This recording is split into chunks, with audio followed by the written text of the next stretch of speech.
Hello बच्चों, आज हम पढ़ने जा रहे हैं linear momentum of a system of a particles, some example related to motion of centre of mass, rotational motion and its equations.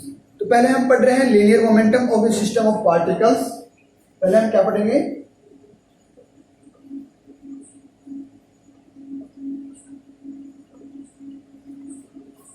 Of a system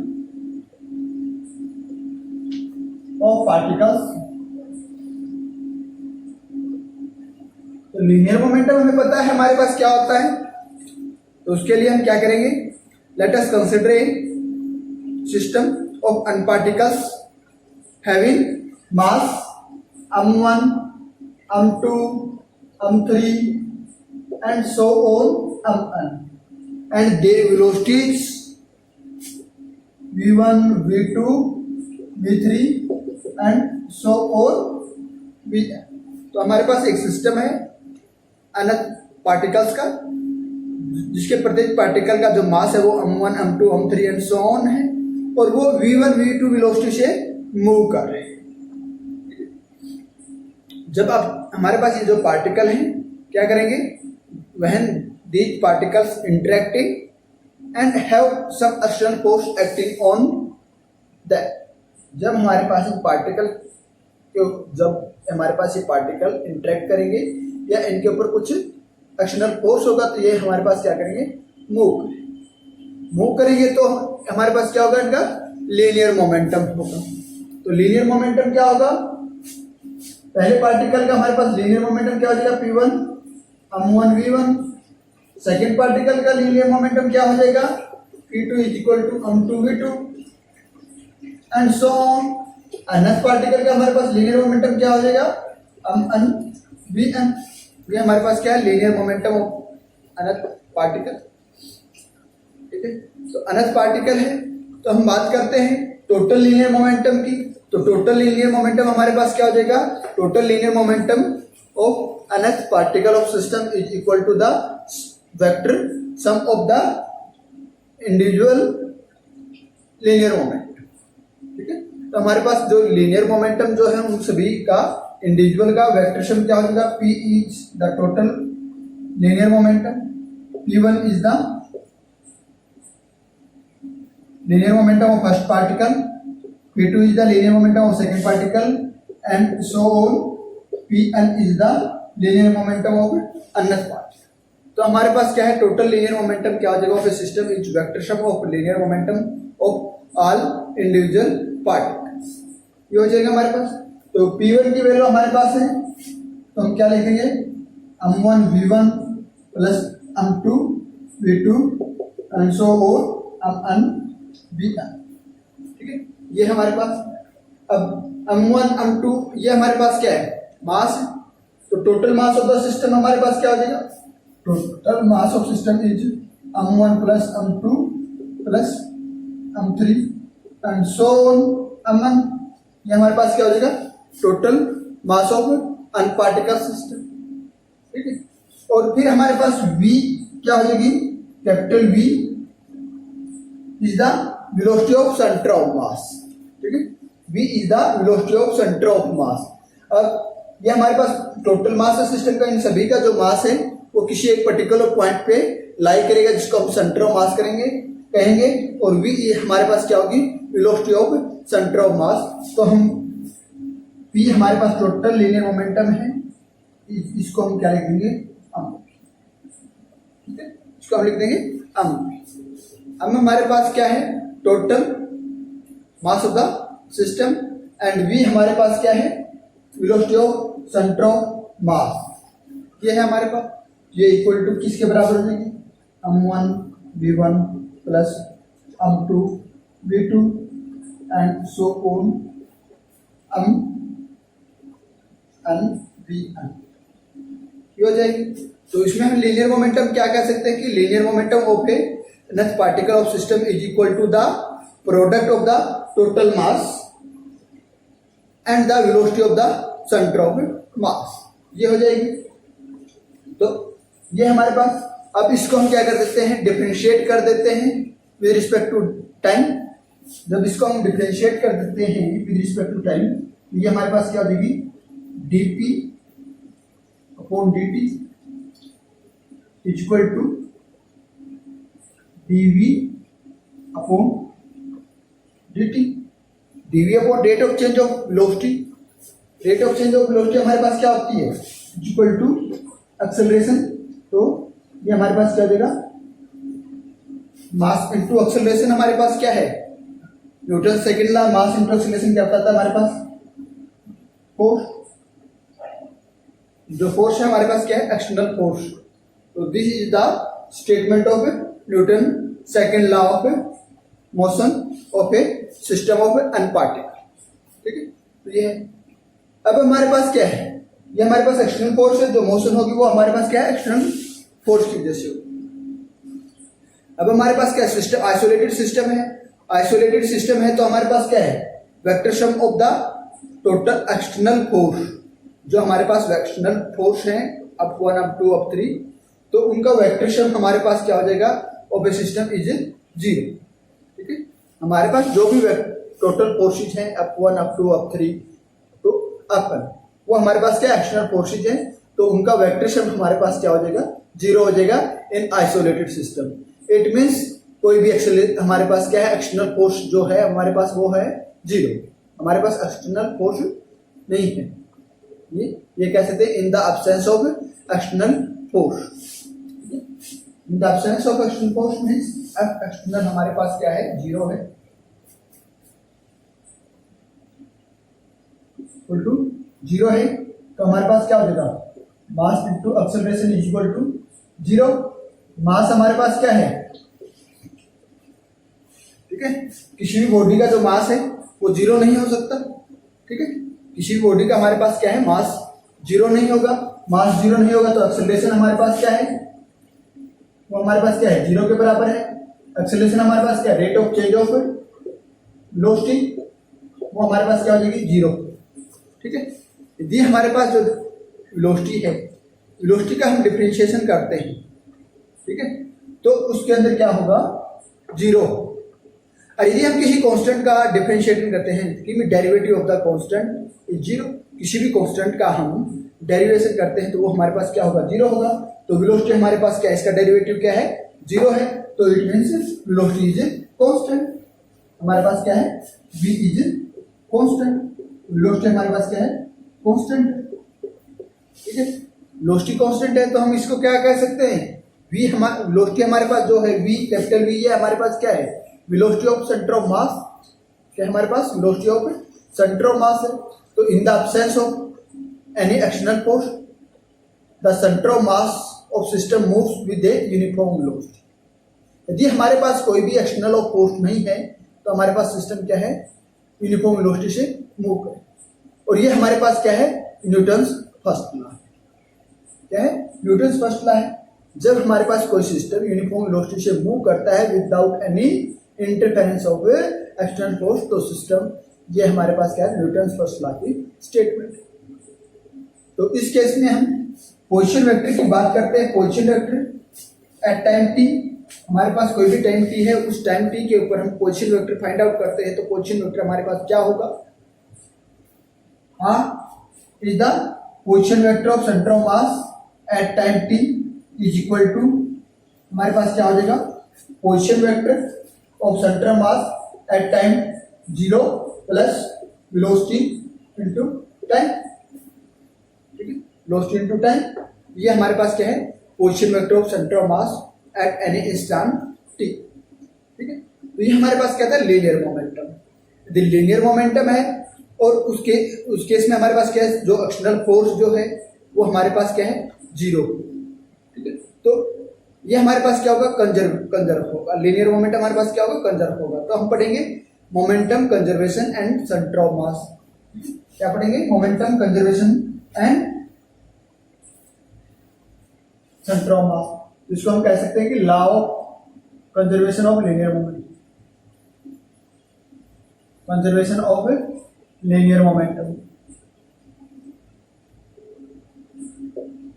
with respect to centre of mass. Centre of mass और इसको हम पढ़ेंगे।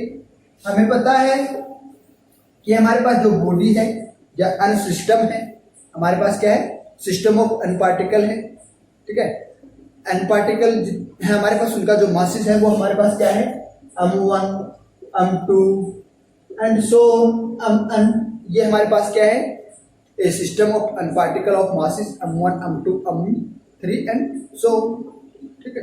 तो हमारे पास क्या है, external forces है, suppose up1 up2 up3 and so on, up is the forces on the system and that force produce an acceleration। जब हम किसी सिस्टम के ऊपर ये अपवन फोर्स अप्लाई करते हैं तो वो एक्सेलरेशन प्रोड्यूस करता है। तो वो एक्सेलरेशन हमारे पास क्या है, ये है a1 a2 a3 to a so on n respectively. यदि हमारे पास m1 मास पार्टिकल के ऊपर ये अपवन फोर्स लगा है तो उसने a1 एक्सेलरेशन प्रोड्यूस किया है। तो अभी हम पढ़ क्या है कि हमारे पास in the absence of external force, तो हमारे पास एक्सटर्नल फोर्स क्या है, अब एक्सटर्नल इज इक्वल टू 0, वो क्या है, up1 plus up2 plus up3 plus so, ये हमारे पास क्या है, एक्सटर्नल फोर्स है। और ये इक्वल टू 0 है, इक्वल टू 0 है तो ये भी हमारे पास क्या हो जाएगी, 0 हो जाएगा, ठीक है। इसके बराबर हो जाएगा, 0 के बराबर हो जाएगा। तो फोर्स हमारे पास ये क्या है, mass into acceleration, mass into acceleration plus and so equal to 0, हमारे पास क्या देगा, इक्वल टू 0। तो एक्सेलरेशन को हम क्या लिख सकते हैं, rate of change of velocity, तो m1 d1 upon dt plus m2 dv upon dt plus so on. ये एक्सेलरेशन की बात करते हैं, सारी हमारे पास क्या है, वेक्टर क्वांटिटी है, ठीक है। तो वेक्टर क्वांटिटी है तो इसको वेक्टर फॉर्म में हम लिख देते हैं।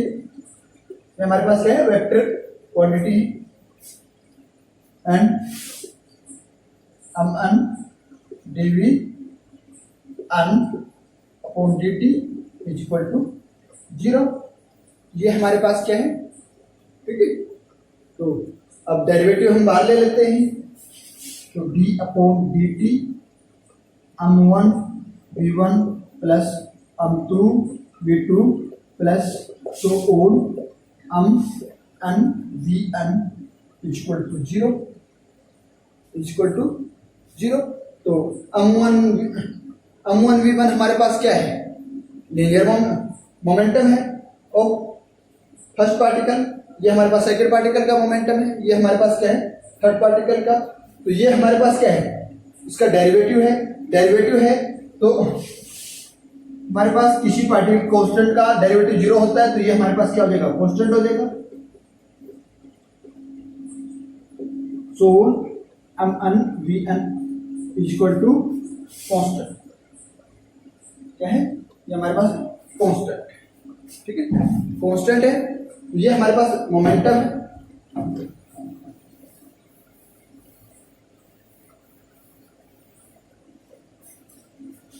m1 v1 is equal to p1, m2 v2 is equal to p2 and so mn is equal to pn। ये हमारे पास क्या है, लीनियर मोमेंटम है, is equal to total linear momentum is equal to constant, ठीक है, is equal to total linear momentum है, वो हमारे पास क्या है, कांस्टेंट है। कैपिटल P जो है हमारे पास क्या है, total linear momentum of the n particle of a system, और वो हमारे पास क्या है, ठीक है, कांस्टेंट है। If there is no external force act on a system the total linear momentum of system is conserve, ठीक है। क्या है, हमारे पास यदि किसी भी सिस्टम के ऊपर कोई भी एक्सटर्नल फोर्स नहीं है तो उसका जो लीनियर मोमेंटम है वो क्या होगा, कंजर्व होगा, ठीक है। This is the law of conservation of linear moment. इस केस में हम पोजीशन वेक्टर की बात करते हैं, तो पोजीशन वेक्टर हमारे पास क्या हो जाएगा, r equal to m1 r1 plus m2 r2 plus so on mn rn upon m1 plus m2 plus m3 plus so on m। ये हो जाएगा हमारे पास। तो m1 plus m2 plus m3 ये हमारे पास क्या है, m1 plus m2 plus m3 plus m equal to capital M। ये हमारे पास क्या है, total mass of a system. ये हमारे पास क्या है, टोटल मास ऑफ सिस्टम। तो इसको हम क्या लिख देंगे, R, ठीक है, equal to 1/m into m1 R1 plus m2 R2 plus so और mn Rn। ये हमारे पास क्या है, पोजीशन वेक्टर। अब हम इसको क्या करते हैं, दोनों साइड से डिफरेंशिएट कर देते हैं, differentiate both side with respect to time. तो dr upon dt equal to 1 upon m1 dr1 upon dt plus m2 dr2 upon dt and so on mn drn upon dt। ये हमने क्या किया है, इसको दोनों साइड से डिफरेंशिएट किया है। डिफरेंशिएट किया तो हमारे पास क्या हो जाएगा, dr अपॉन dt हमारे पास क्या हो जाएगा, r हमारे पास क्या है, position vector of centre of mass. तो ये हमारे पास क्या हो जाएगी, क्या हो जाएगा, rate of change of position हमारे पास क्या होती है, वेलोसिटी होती है। तो ये हमारे पास क्या हो जाएगा, v is velocity of the centre of mass, ठीक है, इक्वल टू 1/m। अब ये हमारे पास क्या है, डिफरेंशिएशन ऑफ पोजीशन। तो m1 v1 plus m2 v2 plus so on mn vn। तो m1 v1 हमारे पास क्या है, ठीक है, लीनियर मोमेंटम है।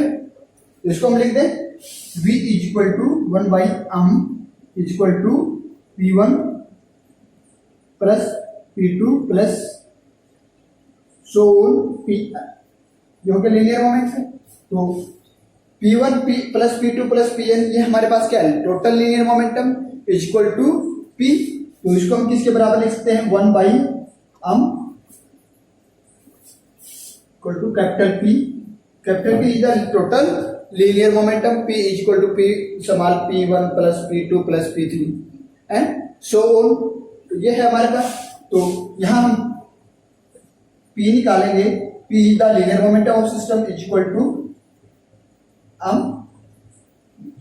ये हमारे पास क्या है, लीनियर मोमेंटम ऑफ सिस्टम, ठीक है। तो ये इक्वेशन हमें क्या बताती है, this equation show that the total linear momentum of system of particle is equal to the product of the total mass of the system and the velocity of centre of mass. तो ये हमारे पास था linear momentum of a system of particles and conservation of a linear momentum and centre of. तो अब हम बात करते हैं some example of motion of centre of mass.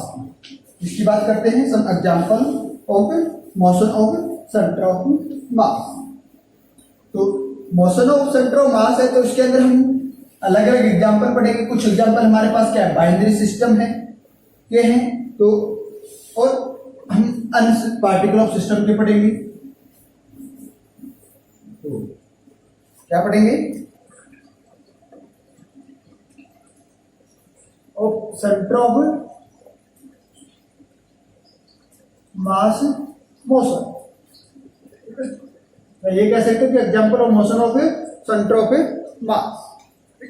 तो पहले हम एग्जांपल लेंगे बाइनरी सिस्टम का, ठीक है। बाइनरी सिस्टम हमारे पास क्या होता है, बाइनरी सिस्टम क्या होता है हमारे पास, two system bound to each other. क्या होता है, टू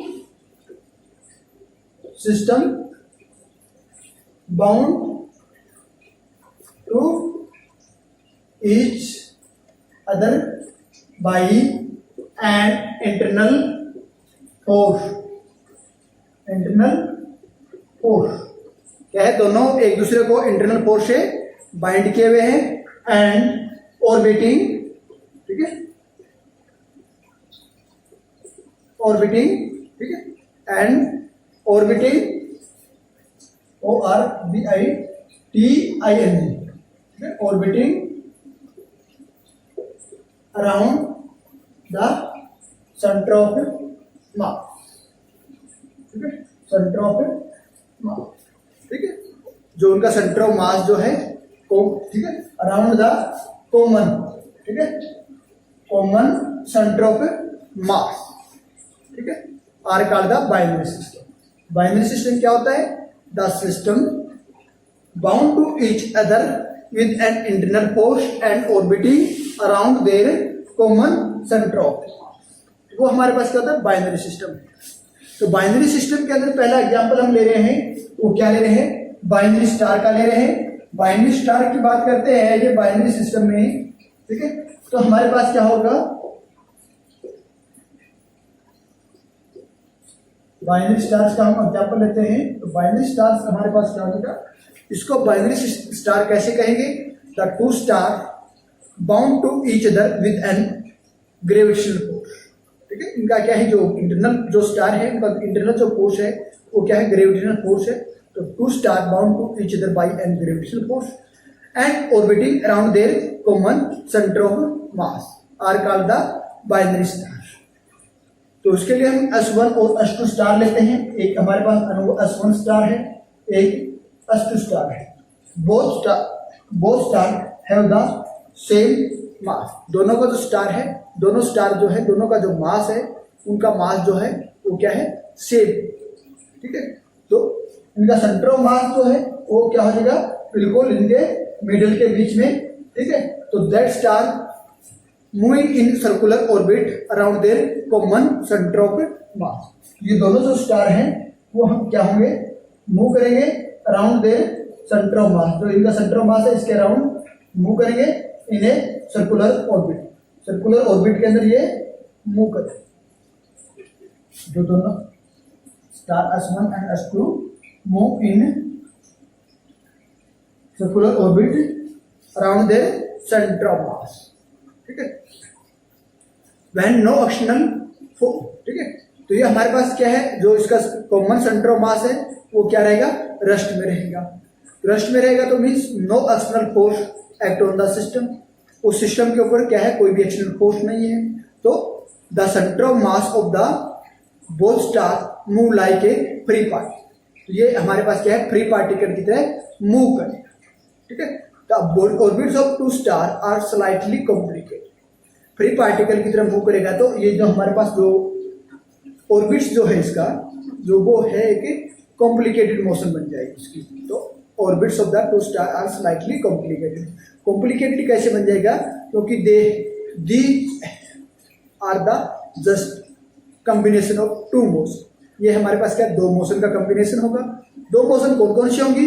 एक तो होगी uniform motion of the centre of mass in a straight line. जो सेंटर ऑफ मास है उसकी यूनिफॉर्म मोशन होगी स्ट्रेट लाइन के अंदर। दूसरी मोशन क्या होगी?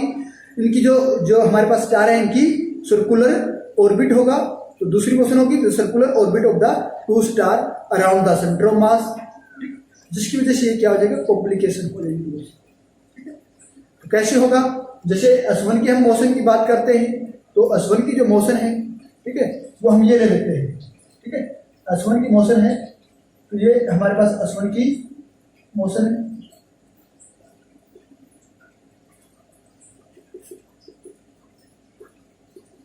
ठीक है। ये हमारे पास क्या है? S1, ठीक है। ये S1 की मोशन है। जो हमारे पास S1 स्टार है उसकी ये मोशन है, ठीक। क्या है? S1 जो स्टार है उसकी ये मोशन, ठीक है। ये S1 स्टार की क्या है? मोशन है। ये तो क्या है? इसकी सर्कुलर ऑर्बिट है। जो ऐसे हमारे पास जा रहा है ये इसकी क्या है? सर्कुलर मोशन है around the centre of mass. और ये आगे की तरफ जो मूव कर रहा है तो ये इसकी क्या है? Motion of the centre of mass, ठीक है। क्या है? The uniform motion of the centre of mass in a straight line. ये आगे की तरफ मूव कर रहा है और ये इसकी क्या है? ऑर्बिटल या circular orbit motion of the S1, ठीक है। ये इसी तरह हम बात करते हैं सेकंड ऑर्बिट की, सेकंड स्टार की बात करते हैं। सेकंड स्टार की बात करते हैं तो वो भी ऐसे ही मूव करेगा, ठीक है। तो वो भी क्या करेगा? ऐसे ही मूव करेगा।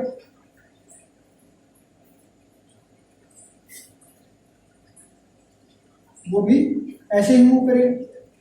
ठीक है, ये हमारे पास सेकंड स्टार हो गया, तो सेकंड स्टार भी हमारे पास ऐसे ही मूव करेगा। ठीक है, तो क्या है, सेकंड स्टार भी हमारे पास क्या, उसकी भी दो मोशन होंगी। क्या दो मोशन क्या होंगी, एक तो होगी the circular orbit of the star around the centre of mass, और दूसरी क्या होगी the uniform motion of the centre of mass in a straight line. Straight line में मूव करता है, आगे की तरफ मूव कर रहा है, और ऐसे ऑर्बिट इसकी सर्कुलर ऑर्बिट मोशन। ठीक है, ये है इसकी। तो इस वजह से हमारे पास दोनों जो स्टार हैं always remain on the opposite side of centre of मास। दोनों हमारे पास सेंटर ऑफ मास के अपोजिट साइड में होंगे, ये इसकी। ठीक है, ये हमारे पास क्या है, बाइनरी स्टार मास। अब सेकंड एग्जांपल की हम बात करते हैं। सेकंड एग्जांपल हमारे पास है डायटोमिक मॉलिक्यूल। ठीक है, डायटोमिक मॉलिक्यूल्स की बात करते हैं। डायटोमिक मॉलिक्यूल्स में हमारे पास क्या होगा कि हमारे पास दो सिमेट्रिक मॉलिक्यूल होंगे। क्या होंगे, दो सिमेट्रिक डायटोमिक मॉलिक्यूल होंगे। तो two a symmetric diatomic molecules like oxygen. Oxygen के हमारे पास जो क्या है, डायटोमिक मॉलिक्यूल होते हैं। ठीक है, और वो सिमेट्रिक भी होते हैं। तो हमने दो डायटोमिक मॉलिक्यूल्स ले लिए ऑक्सीजन की, ले ली दो डायटोमिक मॉलिक्यूल्स ऑक्सीजन। ठीक है, तो that are the example of the binary system. तो that both molecules are binding force. ठीक है, दोनों हमारे पास जो एटॉमिक हैं, जो मॉलिक्यूल्स हैं, ठीक है, डायटोमिक जो मॉलिक्यूल्स हैं वो एक एक फोर्स से बाइंड अप किए हुए हैं। ठीक है, तो द इंटरनल, उसको हम क्या कहेंगे, इंटरनल बाइंडिंग फोर्स कहेंगे। ठीक है, तो the internal binding force between the two oxygen atom is due to the chemical bond. ठीक है, जो दोनों के बीच में जो इंटरनल बाइंडिंग फोर्स जो है वो इनके केमिकल बॉन्ड की वजह से है। ठीक है, which can be regarded as a separating. ठीक है, जो एक सेपरिंग के रूप में रिगार्ड करते हैं। ये एक सेपरिंग के फॉर्म में जो इसके अंदर केमिकल जो बॉन्ड होता है वो क्या होता है, सेपरिंग की फॉर्म में और स्प्रिंग की फॉर्म में होता है। तो when there is no external force, जब इसके ऊपर कोई भी एक्सटर्नल फोर्स नहीं होता। ठीक है, एक्सटर्नल फोर्स नहीं होता मीन्स कि जो द कोलिजन बिटवीन मॉलिक्यूल्स, जो मॉलिक्यूल्स हैं, no collision between molecules themself and no collision with the vessel. जो वेसल है उस वेसल की वॉल के साथ कोई भी कोलिजन नहीं है, और जो मॉलिक्यूल्स है उन मॉलिक्यूल्स के बीच में भी कोई भी कोलिजन नहीं है। तो there is no external force, कोई भी एक्सटर्नल फोर्स नहीं होगा। तो क्या होगा, the centre of mass of the molecules move with uniform. तो सेंटर ऑफ मास जो है इसका क्या लाई करेगा, दोनों सिमेट्रिक मॉलिक्यूल्स हैं तो इनके बीच को सेंटर में लाई करेगा। तो ये सेंटर ऑफ मास है, सेंटर में लाई करेगा। तो ये क्या, centre of mass of the molecule move with uniform velocity. तो यूनिफॉर्म वेलोसिटी से मूव करेगा, ये इसकी यूनिफॉर्म वेलोसिटी से मूव करता है। ठीक है, दोनों, तो इसके जो दोनों मॉलिक्यूल्स जो हैं वो भी क्या है, सेंटर ऑफ वेलोसिटी से ना स्ट्रेट पाथ में मूव करेंगे इसके साथ साथ। ठीक है, स्ट्रेट पाथ से मूव कर रहे हैं। लेकिन जो मॉलिक्यूल्स हैं can also be vibrate and rotational motion. जो मॉलिक्यूल्स जो हैं, ये दोनों मॉलिक्यूल्स, इनके बीच में क्या होगी, vibration and rotational motion against due to the internal force. जो इनके बीच में इंटरनल फोर्स है उसके अगेंस्ट इनके बीच में वाइब्रेशनल एंड रोटेशनल मोशन होगी। ठीक है, तो हमारे पास क्या होगा, फिर भी हमारे रोटेशनल मोशन कैसी होगी, जैसे ये इसकी वाइब्रेशनल एंड रोटेशनल मोशन, इसी तरह इस पार्टिकल इसकी होगी। लेकिन फिर भी हमारे पास जो सेंटर ऑफ मास है वो फ्री पार्टिकल की तरह मूव करेगा। ठीक है, ये हमारे पास क्या था, डायटोमिक मॉलिक्यूल का एग्जांपल है। अब हम बात करते हैं अर्थ मून सिस्टम की बात करते हैं। तीसरा एग्जांपल लेते हैं।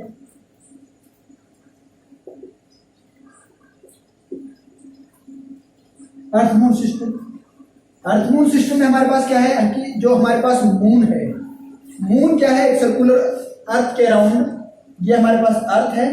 ठीक है, इस अर्थ के अराउंड हमारे पास ये जो मून है ये क्या है, सर्कुलर ऑर्बिट के अंदर मूव करता है. Moon move around the earth in a circular orbit and, ठीक है, ये सर्कुलर ऑर्बिट के अंदर मूव करता है. Moon move around the earth in a circular orbit में.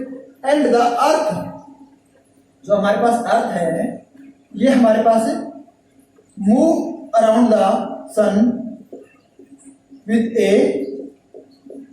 Elliptical path. ठीक है, जो हमारे पास अर्थ है ये सन के अराउंड क्या है, इलेप्टिकल पाथ में मूव करता है.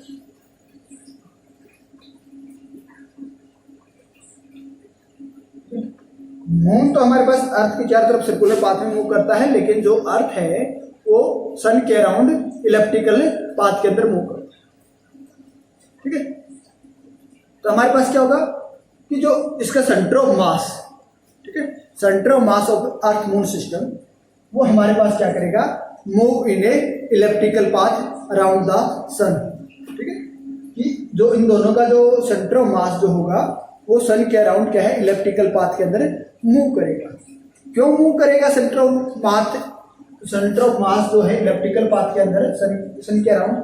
क्योंकि इन दोनों के बीच में जो फोर्स है, ठीक है, जो वो इनका क्या है, इंटरनल फोर्स है अगेंस्ट द सन के अगेंस्ट. इन दोनों के अंदर जो फोर्स है वो कौन सा फोर्स है, ग्रेविटेशनल फोर्स, जिसको हम कहते हैं, वो क्या है,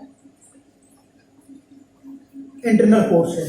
और सन जो है इन दोनों को जो अट्रैक्ट करता है अपनी तरफ वो एक्सटर्नल फोर्स है. लेकिन जो क्या है, अर्थ का जो मास है वो 80 time more than the moon mass. ठीक है, मून के मास से 80 टाइम ज्यादा है अर्थ का मास. अर्थ का मास 80 टाइम ज्यादा है, तो जो इनका जो सेंटर ऑफ मास है lie the inside the earth, little inside the earth. ठीक है, क्योंकि इनका जो मास है, ठीक है, जो हमारे पास जो mass divide the earth moon into 180 ratio, 180 के रेशियो में डिवाइड हो जाएगा इनका मास. तो जो मास है, सेंटर ऑफ मास है, वो लिटिल इनसाइड द अर्थ के इनसाइड में होगा. अर्थ के इनसाइड में होगा तो अर्थ का जो पाथ है वो इलेप्टिकल पाथ है. इलेप्टिकल पाथ है तो हमारे पास सेंटर ऑफ मास जो है वो इलेप्टिकल पाथ के अंदर मूव करेगा. तो अब इन दोनों के जो mutual force between the earth and moon is the gravitational force called the internal force. And while sun attract the earth and moon with the external force acting on the centre of a mass, ठीक है, of the earth moon system. ये हमारे पास क्या है, example of earth moon system. तो अब हम नेक्स्ट एग्जाम्पल लेते हैं. ठीक है, example of centre of mass motion करेंगे. Example of centre of mass of motion. अब सेंटर ऑफ मास का एग्जाम्पल लेते हैं जिसके अंदर हमारे पास क्या होंगे, अर्थ सिस्टम होंगे. अर्थ सिस्टम में कैसे होंगे, उसके लिए एक हम एग्जाम्पल लेते हैं. क्या एग्जाम्पल लेंगे, ठीक है, ये तो हमारे पास बाइनरी सिस्टम का था, ये हमारे पास क्या है, अर्थ सिस्टम, अर्थ सिस्टम का है. ठीक है, इसके लिए हम लेंगे motion of centre of mass. क्या लेंगे, motion of centre of mass of fire crackers.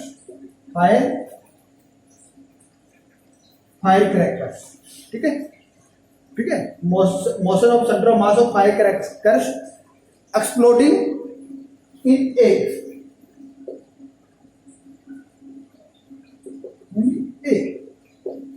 वो एयर के अंदर ये एक्सप्लोड हो जाता है फायर क्रैकर्स, तो उसकी सेंटर ऑफ मास की मोशन क्या होगी उसका हम एग्जाम्पल पढ़ेंगे.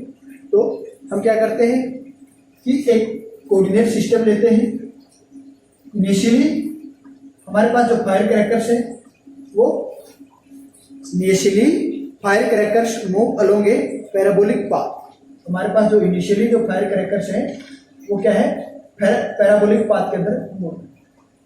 Initially A fire crackers move in A parabolic path. ये इसका क्या है, इनिशियली पाथ, इनिशियल पैराबोलिक. ये इसका क्या है, इनिशियल पैराबोला, ठीक है। कि इनिशियली हमारे पास जो crackers, fire crackers move along ए पैराबोलिक पाथ, पैराबोलिक पाथ के अंदर मूव कर रहा है, ठीक है। इट एक्सप्लोड इन फ्लाइट, ये फ्लाइट के दौरान है, तो यहाँ पे आके क्या हो जाता है, एक्सप्लोड हो जाता है, इसके अंदर एक्सप्लोजन हो जाता है।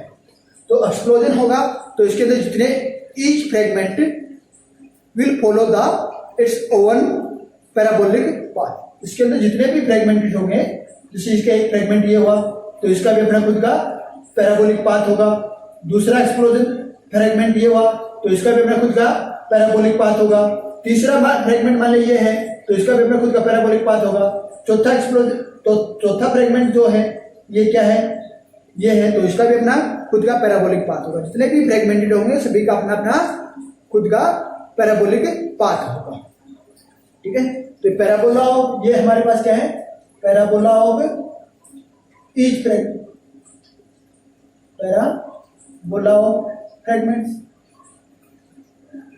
पैराबोला ऑफ फ्रेगमेंट्स जिसके अंदर जो इसके पार्ट्स हुए हैं उनके पैराबोला, उनके पाथ है। तो ये जो फ्रेगमेंट्स जो एक्सप्लोजन हुआ है, the explosion is caused by the internal force on, ठीक है। तो ये जो एक्सप्लोजन हुआ है वो किसकी वजह से हुआ है, इंटरनल फोर्स की वजह से होता है, एक्सटर्नल फोर्स तो था ही नहीं, फ्लाइट के दौरान कोई एक्सटर्नल फोर्स तो था ही नहीं। तो ये जो एक्सप्लोजन हुआ है ये इंटरनल फोर्स की वजह से हुआ है, ठीक है। तो centre of mass of the entire fragments will continue to the move along the same parabolic path, ठीक है, एज बिफोर कोलिजन, ठीक है। तो ये क्या है, जो इसका जो कोलिजन जो हुआ है, इसके अंदर जो एक्सप्लोजन हुआ है वो इसके इंटरनल फोर्स की वजह से हुआ है, इंटरनल फोर्स की वजह से हुआ है। तो इनका जो सेंटर ऑफ मास है, हमारे पास जितने भी फ्रेगमेंटेड हैं, फ्रेगमेंट्स हैं, इन सभी का जो सेंटर ऑफ मास है वो क्या है, कंटिन्यू मूव करेगा, क्या कंटिन्यू मूव करेगा, जो इसका पैराबोलिक चला आ रहा है, इनिशियली जो पैराबोला है उस इनिशियली पैराबोला के अंदर ही मूव करेगा। ये इसका क्या है, इनिशियली सेंटर ऑफ मास जो है, यहाँ पे मान लिया सेंटर ऑफ मास है, ये इसका क्या है, सेंटर ऑफ मास, ठीक है। Centre of mass of all fragments will continue to move along the same parabola, ठीक है, एज बिफोर कोलिजन, कोलिजन से पहले जो पैराबोला था उसी पैराबोला के अंदर सेंटर ऑफ मास मूव करेगा आफ्टर कोलिजन। ये हमारे पास क्या है,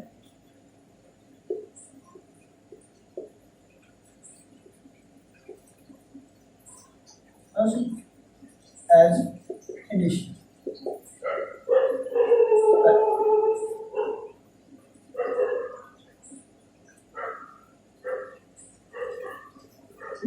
इनिशियली जो पैराबोला है उसी के अंदर मूव करें। तो ये हमारे पास जो एग्जाम्पल है, ये क्या है, example of the centre of mass of motion, ठीक है। ये हमारे पास क्या example of the motion of the centre of mass. तो अब आगे हम पढ़ेंगे रोटेशनल मोशन, ठीक है। तो rotational motion of a rigid body क्या है हमारे पास,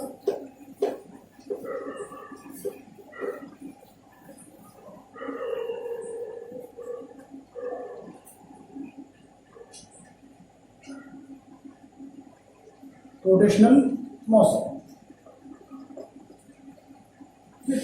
तो रोटेशनल मोशन हमारे पास क्या है, rotational motion of A body is said to be opposite rotational motion if all the particles move along circle in a parallel plane, ठीक है। क्या है हमारे पास, द मतलब कि to possess a circular motion if all its particle move along circular in a parallel plane. जो हमारे पास कोई बॉडी है, उस बॉडी के अंदर जितने भी पार्टिकल हैं वो क्या है, एक सर्कल के अंदर मूव करते हो, लेकिन सभी पार्टिकल ये नहीं कि भाई वो कभी कोई पार्टिकल का आगे कोई कभी कोई पार्टिकल, लेकिन सभी पार्टिकल क्या है, फिक्स पोजीशन के अंदर हो, और सभी क्या है, पैरेलल प्लेन के अंदर हो। सभी क्या है, एक पैरेलल प्लेन, सभी पार्टिकल क्या है, एक पैरेलल प्लेन के अंदर हो, और एक सर्कुलर, उनकी सभी की जो मोशन है वो रोटेशनल मोशन, ठीक है। तो a body is said to be possess rotational motion if all its particle move along circle in a parallel plane. move in a parallel plane. The center of the circle lie on the fixed line perpendicular to the parallel plane. जो उनका parallel plane के अंदर वो move कर रहे हैं तो उनका जो सेंटर है, ठीक है, जो सेंटर ऑफ द जो जितने भी पार्टिकल है उनका जो सर्कल, जो या ये कह सकते हैं कि जो सर्कल है उसका जो सेंटर है वो लाई कहाँ पे करेगा, fixed line perpendicular to the parallel plane. जो हमारे पास जो पैरेलल प्लेन था उसकी फिक्स्ड जो लाइन है उसके जो उसके परपेंडिकुलर जो लाइन है उसके फिक्स्ड ऊपर लाई कर, ठीक है, और उस लाइन को हम क्या कहेंगे, एक्सिस ऑफ रोटेशन. ठीक है, जैसे कि हमारे पास क्या है, एक रिजिड बॉडी है, ठीक है, वो रोटेट कर रही है in anti clockwise around the z axis with a internal frame of rotation. यह है हमारे पास ये एक, ठीक है. अब हम क्या करते हैं, एक बॉडी लेते हैं, रिजिड बॉडी है हमारे पास कोई भी है, एक हमारे पास क्या है, एक रिजिड बॉडी है, ये हमारे पास क्या है, एक रिजिड बॉडी है, ठीक है, ठीक है. तो ये जो बॉडी है एंटी क्लॉकवाइज डायरेक्शन में मूव कर रही है, ठीक है, अबाउट जेड एक्सिस. जो ये हमारे पास क्या है, एक्स वाई जेड, इस जेड एक्सिस के अबाउट ये मूव कर रही है, ठीक है, जो of N inertial frame of, ठीक है. तो हमारे पास क्या है, इस बॉडी का एक पी पॉइंट है, ठीक है, let P be any particle, ठीक है. क्या है इसका, इस बॉडी का कोई भी पार्टिकल है, क्या है वो पी पार्टिकल है, वो हमारे पास क्या है, लाई कर रहा है इस पोजीशन, ठीक है, और जिसका पोजीशन वेक्टर क्या है, इस पोजीशन के ऊपर लाई कर रहा है, एक्स एक्सिस के ऊपर लाई कर रहा है, जिसका पोजीशन वेक्टर क्या है, are. Let P is any particle of the body and R be the position. R उसका क्या है, पोजिशन वेक्टर है, ठीक है. एज द बॉडी रोटेट, तो हमारे पास बॉडी रोटेट करेगी या सिस्टम रोटेट करेगा, the particle P move along, ठीक है, द बॉडी. जो अब हमारे पास ये बॉडी मूव करेगी तो हमारे पास P पार्टिकल है, इस बॉडी के अलोंग मूव करेगा. तो ये पार्टिकल बॉडी हमारे मान लिया यहां से मूव करके हमारे पास इस बॉडी कहां पर गई, ये बॉडी हमारे पास ऐसे मूव कर रही है, इस बॉडी यहां पे मूव करते. तो हमारे पास ये जो पार्टिकल P है, ये पार्टिकल हमारे पास क्या हो जाएगा, इस पोजीशन पे आ जाएगा, ठीक है. अब हमारे पास क्या हो जाएगा, ये पार्टिकल इस P इस यहां पे आ जाएगा ये पार्टिकल, और अब इसका जो पोजीशन क्या हो जाएगा, इसका पोजीशन क्या हो जाएगा, ये हो जाएगा, इसका पोजीशन हो जाएगा आर. अब इसका क्या होगा, ये पोजीशन, ठीक है. जब हमारे पास कोई बॉडी मूव करती है तो हमारे पास जो पार्टिकल पी है ये भी मूव करेगा, ठीक है, और ये मूव करेगा, जो इसकी पोजीशन आर है वो क्या हो जाएगी, इसकी सर्कल की रेडियस हो जाएगी. यदि हमारे पास ये एक सर्कल की पोजीशन में मूव कर रहा है तो इसकी जो रेडियस है वो क्या, इसकी जो पोजीशन है आर, वो पोजीशन क्या हो जाएगी, रेडियस ऑफ द सर्कल हो जाएगी, ठीक है. तो which centre is lie at the origin, जिसका सेंटर आप क्या है, ओरिजिन के ऊपर लाई कर रहा है, and swap A angle theta, और वो एंगल क्या कर रहा है, swap angle theta angle swap कर रहा है, क्या कर रहा है, थीटा एंगल स्वैप कर रहा है इन टाइम टी टाइम के अंदर, सर्टेन टाइम टी के अंदर. ये जो बॉडी मूव करती है सर्कुलर पाथ के अंदर, तो ये क्या करती है, थीटा एंगल स्वैप करती है, मींस थीटा एंगल में मूव करती है, ठीक है. और इसी तरह ये एक सिंगल पार्टिकल की बात की है तो इसके अंदर जितने भी पार्टिकल है, मान लिया एक पार्टिकल यहाँ पे है, दूसरा पार्टिकल यहाँ पे है, तीसरा पार्टिकल यहाँ, जितने भी पार्टिकल है सभी पार्टिकल ऐसे ही मूव करेंगे, और सभी की जो पोजीशन है वो पोजीशन क्या कहलाएगी, उसकी जो मोशन का जो सर्कल होगा वो सर्कल की रेडियस कहलाएगी, और वो एंगल थीटा ही स्वैप करेंगे मूव करते हुए. जो मान लिया पी पार्टिकल ने जितना एंगल स्वैप किया है उतना ही पार्टिकल ये मूव स्वैप करेगा एंगल, उतना ही ये करेगा, मीन्स वो उसकी क्या होगी, एंगुलर डिस्प्लेसमेंट होगी. तो हम कह सकते हैं कि all other particle of body move along circle with their centre on Z axis and there radii vector swap of the angle theta in time T. T time के अंदर सभी पार्टिकल क्या है, एंगल थीटा ही swap करेंगे।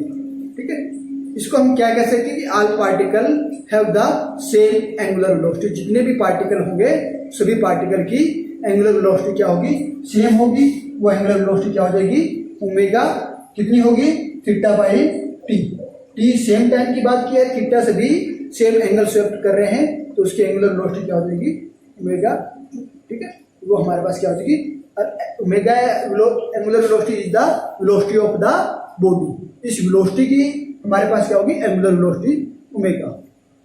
ये हमारे पास क्या थी, rotational motion of a body या रिजिड बॉडी की हम बात करते हैं। अब इसकी रोटेशनल मोशन है तो इसकी कोई, जैसे हम लीनियर मोशन की बात करते थे तो लीनियर मोशन में हमारे पास इक्वेशन थी, तो इसी तरह हमारे पास जो इसकी रोटेशनल मोशन है तो इसकी भी कुछ इक्वेशन होगी। तो उसके लिए हम क्या कर लेते हैं, consider a rigid body rotating about a fixed axis with constant angular velocity omega. ठीक है, ठीक है, या और कांस्टेंट एक्सेलरेशन एल। ठीक है, ये क्या है, ये एंगुलर वेलोसिटी है इसकी, ये इसका क्या है, ये इसका एंगुलर एक्सेलरेशन है।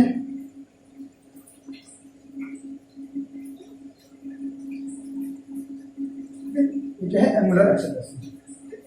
तो हमारे पास है consider a rigid body rotating about a fixed axis with a constant angular acceleration alpha. ठीक है, तो अल्फा से हमारे पास रोटेट कर रहा है तो अल्फा हमारे पास क्या हो जाएगा, इज इक्वल टू, ठीक है, क्या हो जाएगा, rate of change of velocity. Angular acceleration है तो एंगुलर एक्सेलरेशन है तो rate of change of angular velocity. ठीक, ये हो जाएगा हमारे पास। ठीक है, तो ये है, तो हम डी डब्ल्यू हमारे पास है। ठीक है, तो इसको हमारे पास क्या है, d omega is equal to alpha d t, ये लिख सकते हैं इसको, ये लिख सकते हैं। तो ये हमारे पास टी टाइम, ये हमारे पास क्या है, इनिशियल टाइम है, और after time at time t की हम बात करते हैं। इस टाइम पे हमारे पास क्या है, एंगुलर वेलोसिटी हमारे पास क्या है, ये हमारे पास क्या है, angular velocity omega is equal to omega naught. ये इसकी क्या है, initial velocity at time zero पे। और यदि टाइम टी की बात करते हैं, टी टाइम पे इसकी जो वेलोसिटी है, एंगुलर वेलोसिटी, वो हमारे पास क्या हो जाएगी, इज इक्वल टू ओमेगा, क्या हो जाएगी, ओमेगा के बराबर हो जाएगी। तो इससे हम क्या कर देते हैं, इसको इस लिमिट के अंदर ओमेगा नॉट को ओमेगा लिमिट के अंदर या जीरो टू टी टाइम के अंदर इसको क्या कर देते हैं, हमें इंटीग्रेट कर देते हैं। इस लिमिट से इसको हम जब इंटीग्रेट करते हैं तो हमारे पास क्या आएगा, ठीक है, यहां हमारे पास एक्सेलरेशन क्या है, कांस्टेंट है। कांस्टेंट है तो हम इसको बाहर ले लेंगे तो हमारे पास क्या हो जाएगा, इसका इंटीग्रेशन क्या हो जाएगा, omega to alpha t zero to t. ठीक है, ये हो जाएगा हमारे पास, इसका इंटीग्रेशन ये होगा। तो ये लिमिट हम पुट कर देते हैं, लिमिट पुट कर देते हो omega minus omega naught equal to alpha t minus zero. ये हमारे पास क्या आ जाएगा, omega equal to omega naught plus t alpha. ये हमारे पास क्या है, इक्वेशन। ठीक है, ये हमारे पास क्या है, omega equal to omega naught plus alpha t. एक इक्वेशन हमारे पास ये है, इस इक्वेशन को हम क्या कहेंगे, वेलोसिटी टाइम इक्वेशन कहेंगे। इसको हम क्या कहेंगे, एंगुलर वेलोसिटी टाइम इक्वेशन कहेंगे। तो omega is the final angular velocity, omega not is the initial angular velocity, alpha is the angular acceleration, T is the time. तो ये हमारे पास जो इक्वेशन जो है, ये हमारे पास क्या है, equation of angular velocity time या एंगुलर टाइम ना angular velocity time relation equation भी कह सकते हैं इसको, या first equation of motion in rotational motion. ये अब आगे बात करते हैं, लेट ओमेगा हमारे पास क्या है, एंगुलर वेलोसिटी है रिजिड बॉडी की एट एनी इंस्टेंट टी। तो इसको बाय डेफिनेशन हम क्या लिख सकते हैं, ठीक है, ओमेगा हमारे पास क्या है, इसकी वेलोसिटी है एट टाइम टी इंस्टेंट पे, तो इसको हम क्या ले सकते हैं, rate of change of angular velocity is equal to rate of change of angular displacement. ठीक है, ये एंगुलर डिस्प्लेसमेंट को है d theta upon d t, ये है हमारे पास। तो डी थीटा इसको हम क्या लिख सकते हैं, d theta is equal to omega d t, ये लिख सकते हैं, ओमेगा डी टी है हमारे पास। तो थीटा हमारे पास क्या है, स्टार्टिंग में जब हमारे पास टाइम 0 है तो उस केस में थीटा हमारे पास क्या है, पोजीशन हमारे पास क्या है, 0 है। ठीक है, स्टार्टिंग में जब हमारे पास t 0 है तो उस टाइम हमारे पास पोजीशन क्या है, 0 है।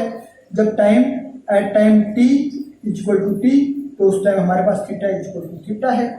ठीक है, theta is equal to theta है, तो इसको हम इसके अंदर इंटीग्रेट कर देते हैं। इस लिमिट के अंदर इसको जब इंटीग्रेट करेंगे तो उस केस में हमारे पास क्या होगा, इस लिमिट से जब इसको हम इंटीग्रेट करते हैं 0 to theta d theta is equal to 0 to t d t. तो इसे हम जब इंटीग्रेट करते हैं तो हमारे पास क्या हो जाएगा। ठीक है, तो अब जो हमारे पास ओमेगा को हम अंदर ही रखते हैं, ओमेगा के हमारे पास वैल्यू है, वो वैल्यू पुट कर देते हैं 0 to theta d theta is equal to 0 to t, क्या वैल्यू है, omega naught plus alpha t, ये वैल्यू है हमारे पास। ठीक है, वैल्यू पुट की, इसको हम इंटीग्रेट करते हैं, इसको इंटीग्रेट करेंगे तो हमारे पास अलग अलग कर लेते हैं पहले, d theta equal to 0 to t omega naught d t plus integration of 0 to t alpha t d t, हो जाएगा। तो इसका इंटीग्रेशन करेंगे तो हमारे पास क्या हो जाएगा, theta 0 to theta equal to, इसका इंटीग्रेशन करेंगे तो ये हमारे पास क्या हो जाएगा, omega not t 0 to t plus इसका इंटीग्रेशन करेंगे तो क्या हो जाएगा 1/2 टी स्क्वायर 0 टू टी, ये हो जाएगा इंटीग्रेशन। ठीक है, तो ये कांस्टेंट है ओमेगा टी, तो इसको हम बाहर ले लेते हैं। ठीक है, ये हमारे पास क्या कांस्टेंट है, तो ओमेगा टी। ठीक है, ये हमारे पास क्या है, इनिशियल एंगुलर वेलोसिटी है, इसको हमने बाहर ले लिया। ठीक है, बाहर ले लिया तो ये वैल्यू हमने पुट कर दिया। अब इसको हम आगे एक्सटेंड करते हैं तो हमारे पास क्या, theta minus 0 is equal to omega t minus 0 plus half t two square minus 0 half alpha. ठीक है, ये हो जाएगा हमारे पास। अब ये हमारे पास क्या हो जाएगा, theta is equal to omega not t plus half alpha t square. तो ये हमारे पास क्या है, सेकंड इक्वेशन है। ठीक है, ये हमारे पास क्या है, second equation of the rotational motion. ठीक है, तो ये हमारे पास क्या बता रहा है, रिलेशन टाइम क्या बता रहा है, हमारे पास जो रिलेशन बता रहा है वो क्या है, पोजीशन टाइम रिलेशन बता रही है। ये जो इक्वेशन हमारे पास क्या बता रही है, पोजीशन टाइम रिलेशन हमें बता रही है। तो इस इक्वेशन को हम position time relation of rotational motion भी कह सकते हैं। ठीक, तो अब हम नेक्स्ट इक्वेशन की हम बात करते हैं। तो हमारे पास जो एंगुलर एक्सेलरेशन अल्फा है, ठीक है, तो उसको हमने क्या लिखा है, स्टार्टिंग में पहली इक्वेशन में हमने लिखा था। ठीक है, एंगुलर जो एक्सेलरेशन हमारे पास था अल्फा, वो हमारे पास क्या था, rate of change of angular velocity with respect to time, ये था हमारे पास। ठीक है, तो इसको हम क्या लिख सकते हैं, velocity with respect to change position. ठीक है, और position change into with respect to time, इसको ये लिख सकते हैं। ठीक है, ये लिख सकते हैं, तो हम इसको, ठीक है, ये लिख दिया हमने। ठीक है, तो अब हम क्या करेंगे, ठीक है, ये हमारे पास क्या है, d theta by D T हमारे पास क्या है, एंगुलर वेलोसिटी, एंगुलर वेलोसिटी है। तो इसको हम क्या लिख देंगे, rate of change of velocity with respect to displacement into angular velocity. ये तो अब हमारे पास इसकी लिमिट देखते हैं, इसको या ऐसे लिख दो, alpha d theta is equal to omega d omega.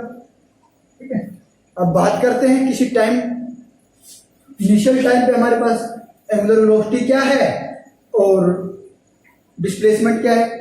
यदि मान लिया टी टाइम हमारे पास क्या इनिशियल टाइम टी जीरो है, इनिशियली हम बात करते हैं जीरो टाइम पे, तो उस केस में हमारे पास क्या है डिस्प्लेसमेंट क्या हो जाएगी, थीटा इक्वल टू जीरो हो जाएगी। ठीक है, पोजीशन हमारे पास क्या है, कुछ नहीं है, जीरो पोजीशन है।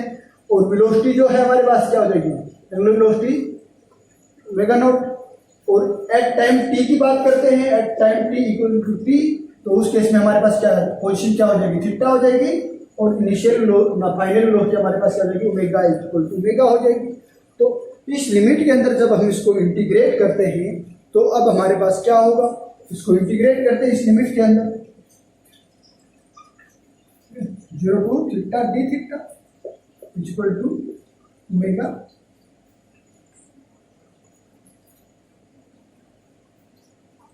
0 ओमेगा नॉट टू ओमेगा,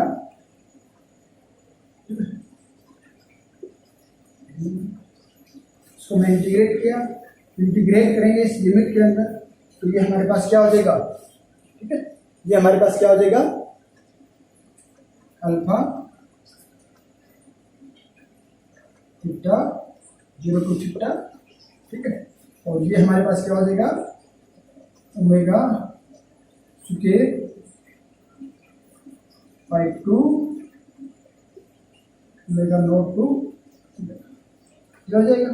ठीक है, तो अब इसको यूज करते हैं, तो ये यूज करते हैं तो है हमारे पास क्या हो जाएगा omega square minus omega not square equal to 2 alpha theta minus 0। ये हमारे पास क्या हो जाएगी omega square equal to omega not square plus 2 alpha theta. ठीक है, ये हमारे पास क्या हो जाएगी वेलोसिटी पोजीशन रिलेशन। ठीक है, omega square equal to omega not square plus 2 alpha theta. तो ये हमारे पास क्या है third equation of a rotational motion, क्या है third equation of rotational motion. और इस इक्वेशन को हम angular velocity and angular position relation equation भी बोलते हैं। ठीक, ये हमारे पास क्या है इक्वेशन ऑफ रोटेशनल मोशन हमने किया है, और रोटेशनल मोशन हमारे पास क्या थी। ठीक है, तो आज के टॉपिक में हमें क्या पढ़ा है कि हमारे पास क्या है कि हमारे पास जो रोटेशनल मोशन क्या है, इक्वेशन ऑफ रोटेशनल मोशन क्या है। ठीक है, और कुछ हमने क्या पढ़ा था example of motion of centre of mass example पढ़े। ठीक है, तो आज के लिए इतना काफी है। Okay, thank you.